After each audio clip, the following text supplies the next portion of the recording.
This is Driving Solutions, exclusively on CPTnews.com.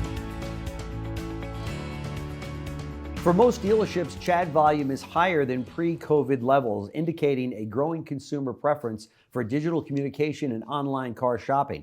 Yet, all too often, automotive retailers miss out on crucial leads due to subpar communication. On today's show, we're pleased to welcome back Ted Rubin, who's the founder and CEO of Active Engage, to discuss how dealers can engage and convert more online shoppers with seamless 24/7 live messaging. Ted, thank you so much for joining us once again in the studio. This is a very hot topic, as you know, right? Everybody starts out online and everybody wants to chat, right? Consumers. And if that doesn't go well, dealers are in trouble, right? No, absolutely. We're seeing much more now, actually, that as we've gotten further away from COVID, even though that impacted the digital presence so significantly, that not only did it last, but it's kind of like a snowball rolling downhill, right? I bet. So everybody's moving much more to enhancing and expanding these conversations online. They're looking to do other things. They're looking to do more with evaluating their trades. They've always been there for service, but they're looking for a lot more to be able to do with service, even to be able to get loaner cars and things like that. They're looking for financing. They're expanding their utility and digital retailing, all of it. So you have to have a presence, there, and something that's really going to support your constituency. And you have to be also sensitive to a lot of these digital natives, because they're definitely, you're seeing them more come into the fray, and they're different to handle than the average person. So. No question about it.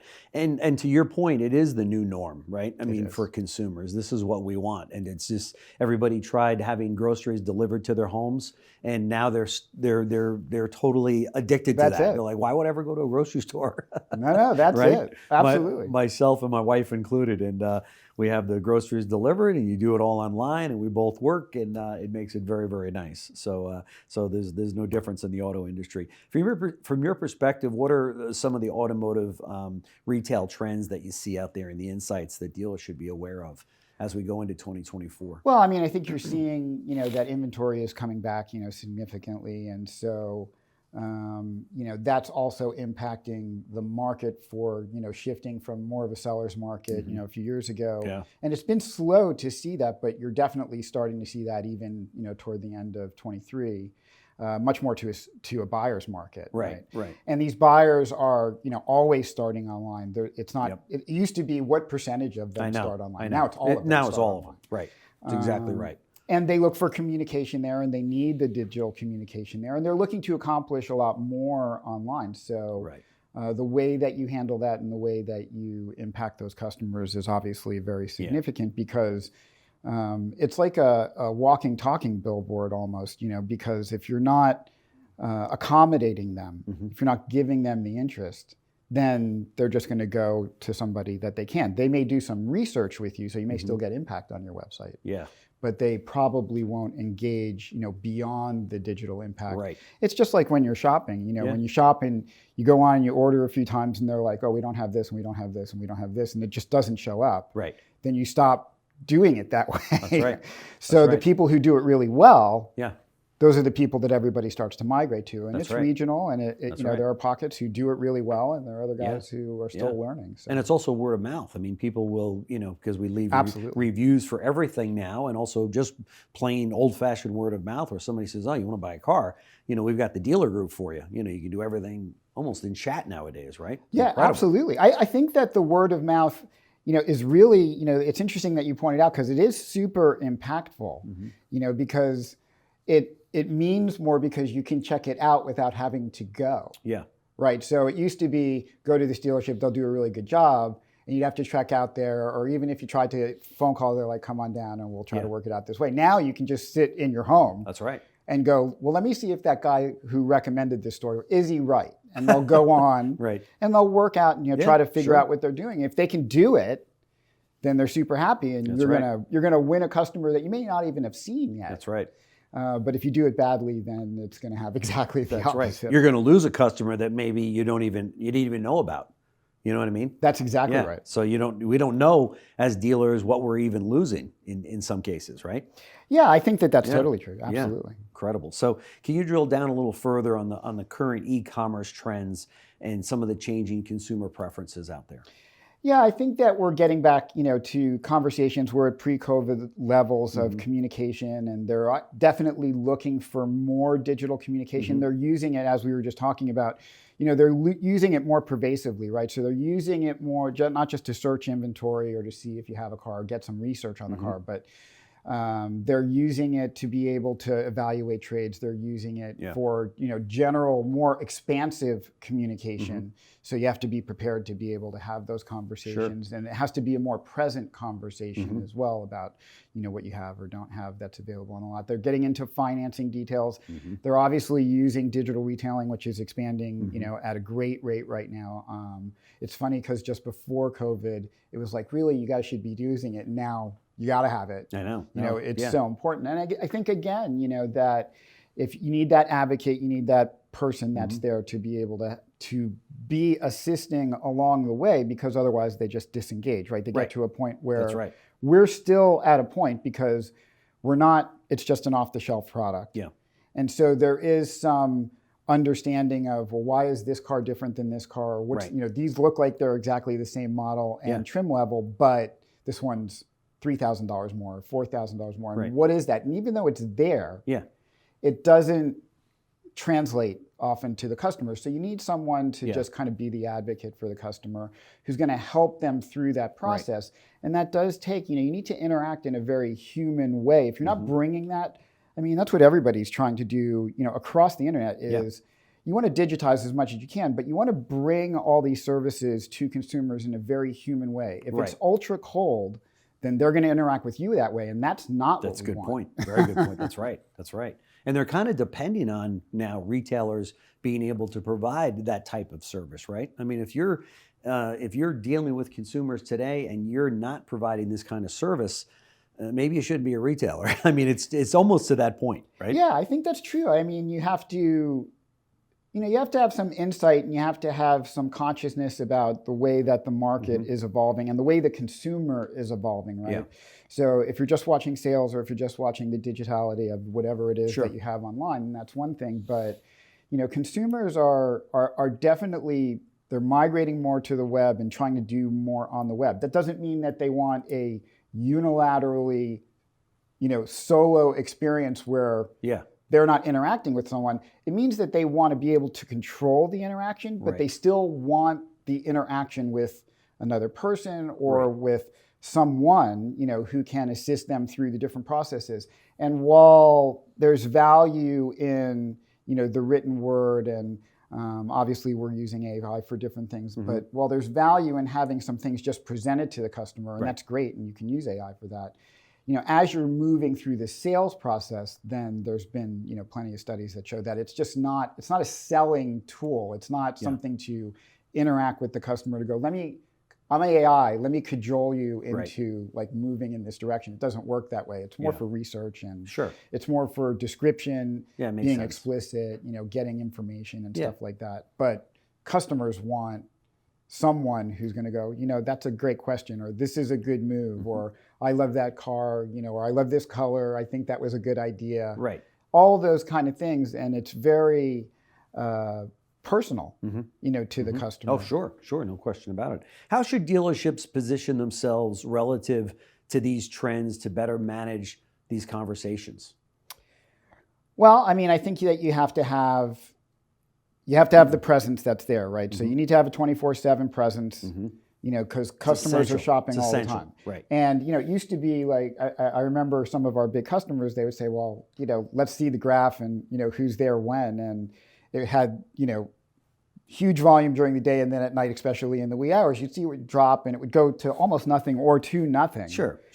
And it's much more level now, even at weird times. It's surprising to us as well. And it's not fair to say that it's the same as what it is during the day. Clearly, that's not what's going to happen. Right. But the volume is phenomenally larger. At 2 o'clock in the morning, the volume is, hundreds of percentages higher than what it was. Yeah.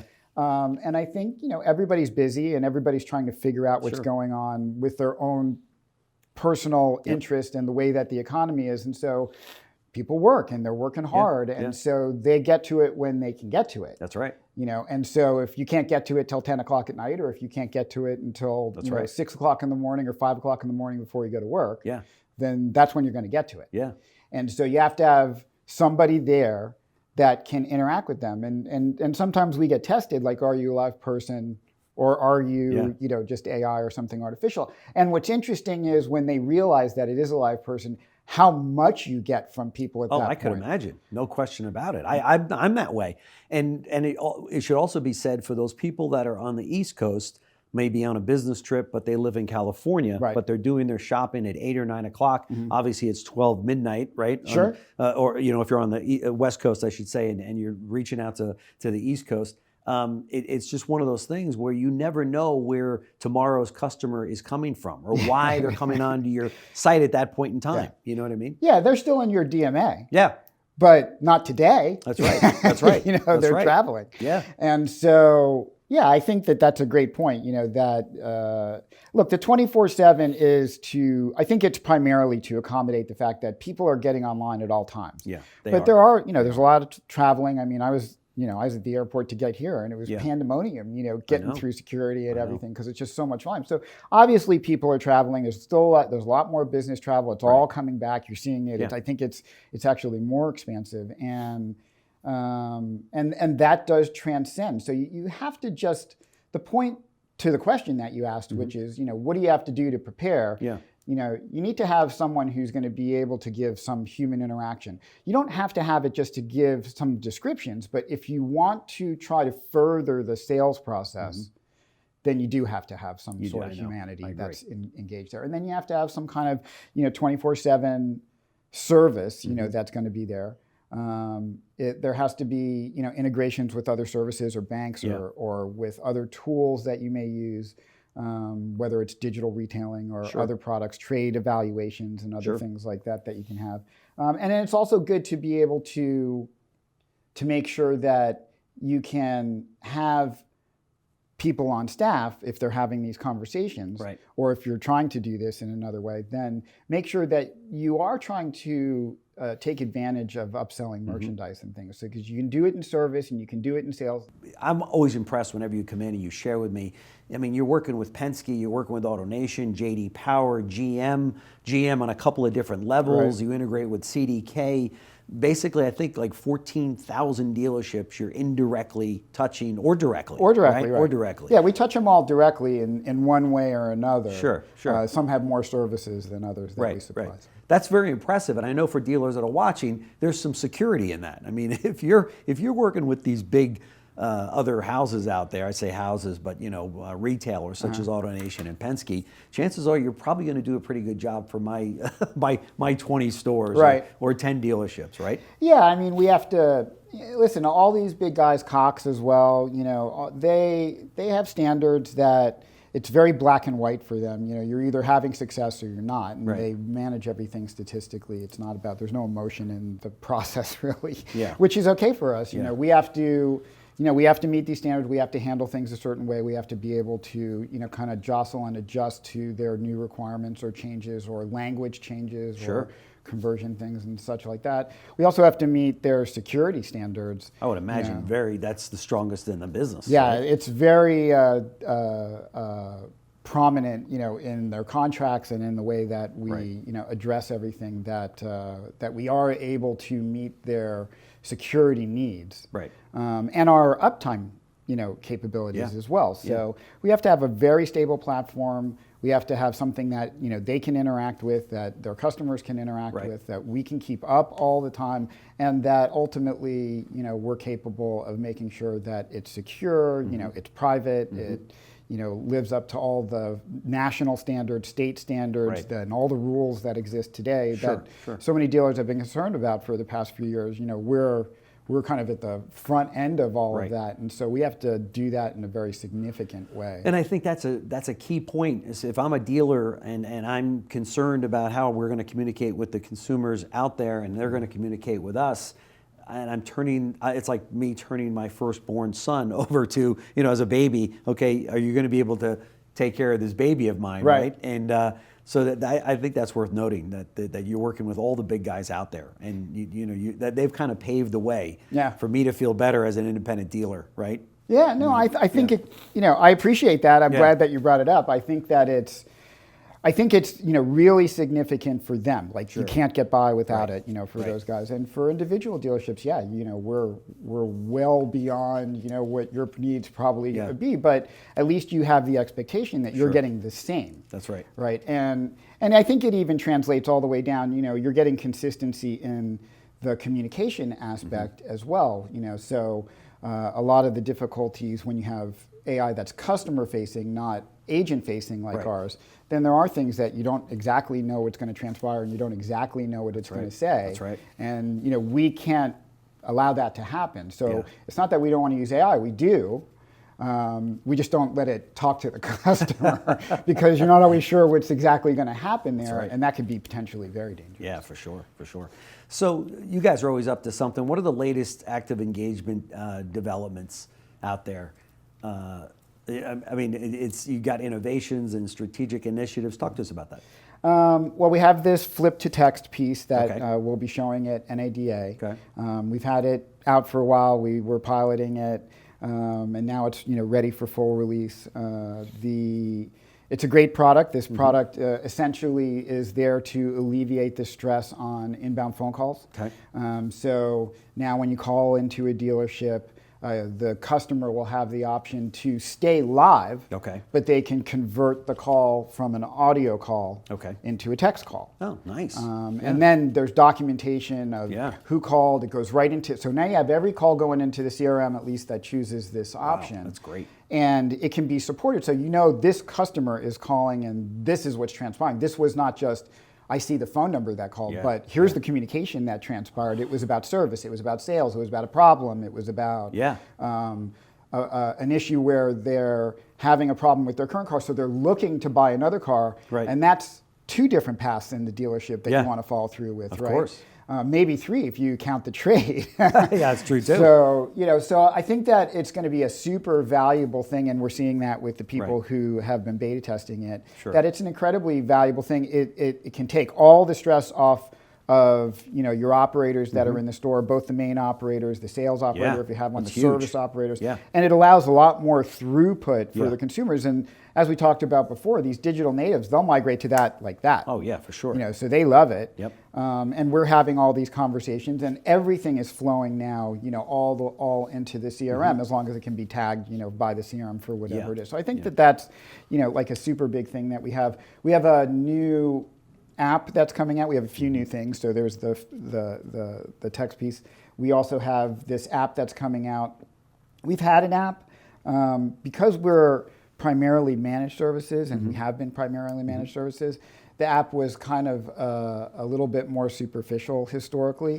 And we had some complaints about it, frankly, and stuff. So we wanted to give something that's more robust, and especially for the people that want to be able to chat on their own from the stores. We needed to have an app that was much more substantial. But another thing that we've gotten involved with some of these big customers like Cox and Auto Trader, they've asked for the video functionality, and they've also, and what we've seen is that we want to be able to get video engaged for the F&I department. And so this app brings all of that to bear, and you're trying to get something in this much space. Right. So it took a long time, actually. I can imagine. This has been in development for years to be able to get something that is easy to navigate for the user. We can still handle conversations or not. You can handle them in the store. We can transfer them in. We can get someone through digital retailing, and at the moment that they get through digital retailing, if we want to, or if the store wants us to, we can pass it off to an F&I manager who's on video for the customer in the store. Wow. And then they can upsell them on services and products and other things like that right from there. Or they can engage from video if that's something that they want right from the beginning. That kind of engagement, that kind of communication to a consumer has to impress them.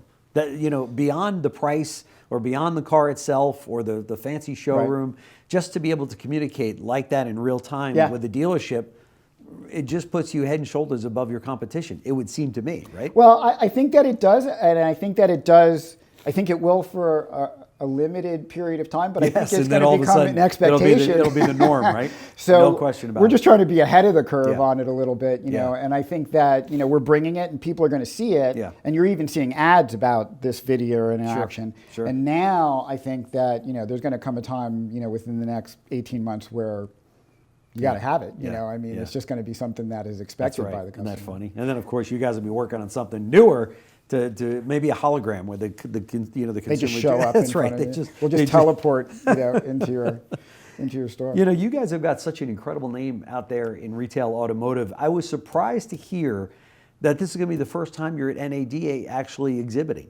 Right? Talk to us about that. Yeah, we went about 16 and a half years. Wow. Without going to NADA, and I think it primarily was because we did focus on a lot of these bigger entities in the beginning. It was by design. We had relationships, and also we knew because of the way that we were building the product that it was going to be a more statistically, analytically solid product that these guys were going to want and hopefully want to use. And so, in focusing on them, it was more one-to-one, with a lot of the depth of the personnel in those groups. And now that we've gotten deployed to these thousands of stores that we talked about earlier, I think we just we need some more visibility in general so that people know that, hey, you're getting leads from us today. I think there's some dealers that don't even realize if they sign up for certain programs. Right. Then if you're on Buy Toyota in some areas, if you're have Auto Trader and you're getting chat and stuff, and we're sending you leads, and you may not even realize. You may want to stop by their booth to meet the people behind the company, right? Right. Yeah. And I mean, you should know what it is, and you should know what else we can do that you may want as services as part of those things, or you can expand and we can offer more kind of in a congealed, unified presence, at the store because it ties into all these other features as well that you may already be getting. But then there's going to be dealers out there that are maybe not using you, that need to be using you, that will be introduced to your brand and to your staff and yourself, and that can take advantage of the services that you've got. Right? Yeah, I really look forward to going to NADA this year.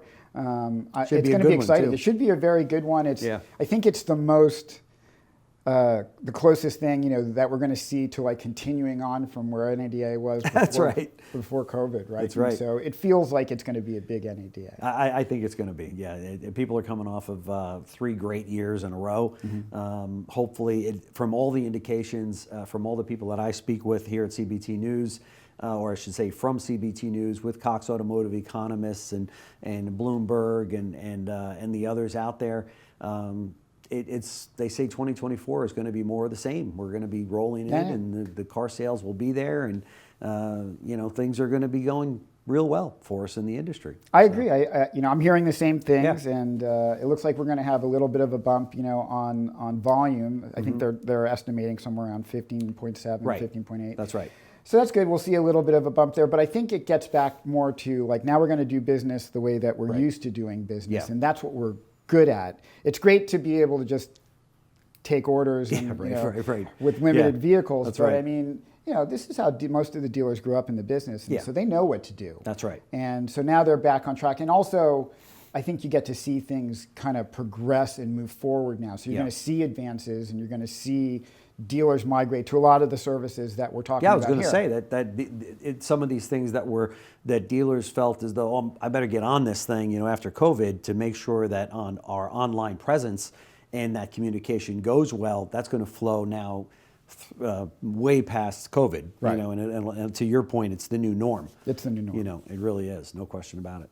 I understand that you're running a workshop. What are some of the other things that they can expect to see? That's right. So our COO, Carol Marshall, she's going to be running a workshop, and it's called Debunking Myths, the Digital Native Conversation. So it's talking about these digital natives and what those conversations should look like. That's going to be on Thursday, February 1st, and it's in room W222, and that's going to be a really interesting conversation, and something that even for me, having been in the business for so long, that you're having to learn to kind of accommodate and acclimate to these digital natives, these younger people that grew up in this. Digital natives, I love that term. Right. Yeah. Also, Eric Schlesinger, our CRO, he's going to be in the pitch competition for the flip to text. So if you want to learn more about the flip to text feature. And if you want to see how he's pitching it to see if we can win that competition, then that's on Friday on February 2nd in the main lobby in the West Building at level 1. Great. And our booth is 6113 in the North Hall, and it should be a beautiful booth. So fantastic. We look forward to hosting everyone. We'll show all the information on the screen here so that you can jot all that information down, and I obviously. Your company has been doing some great work for dealers that are out there. So dealers, that's the booth you want to get to. I want to see you there. We will be there. We'll be there. Ted Rubin, CEO and founder of Active Engage. This is a company that you're going to want to put on your short list if you're going to NADA this year. We hope that you are going to NADA. But these are the kinds of solutions that we want to be bringing you here at CBT News. You owe it to yourself and your dealership. You've heard me say that before, but it is really, really imperative that you get the technologies that you need to win online. That's where it's all happening, folks. The beautiful showrooms are great, but they'll never see those showrooms if you don't win them online. As one friend of mine said, if you don't win them on the laptop, you'll never see them on the blacktop. And this is a part of winning that customer over. So Ted Rubin, thank you so much for coming. Thank you very much. Yep, appreciate it. Thanks for watching Driving Solutions, exclusively on CPTnews.com.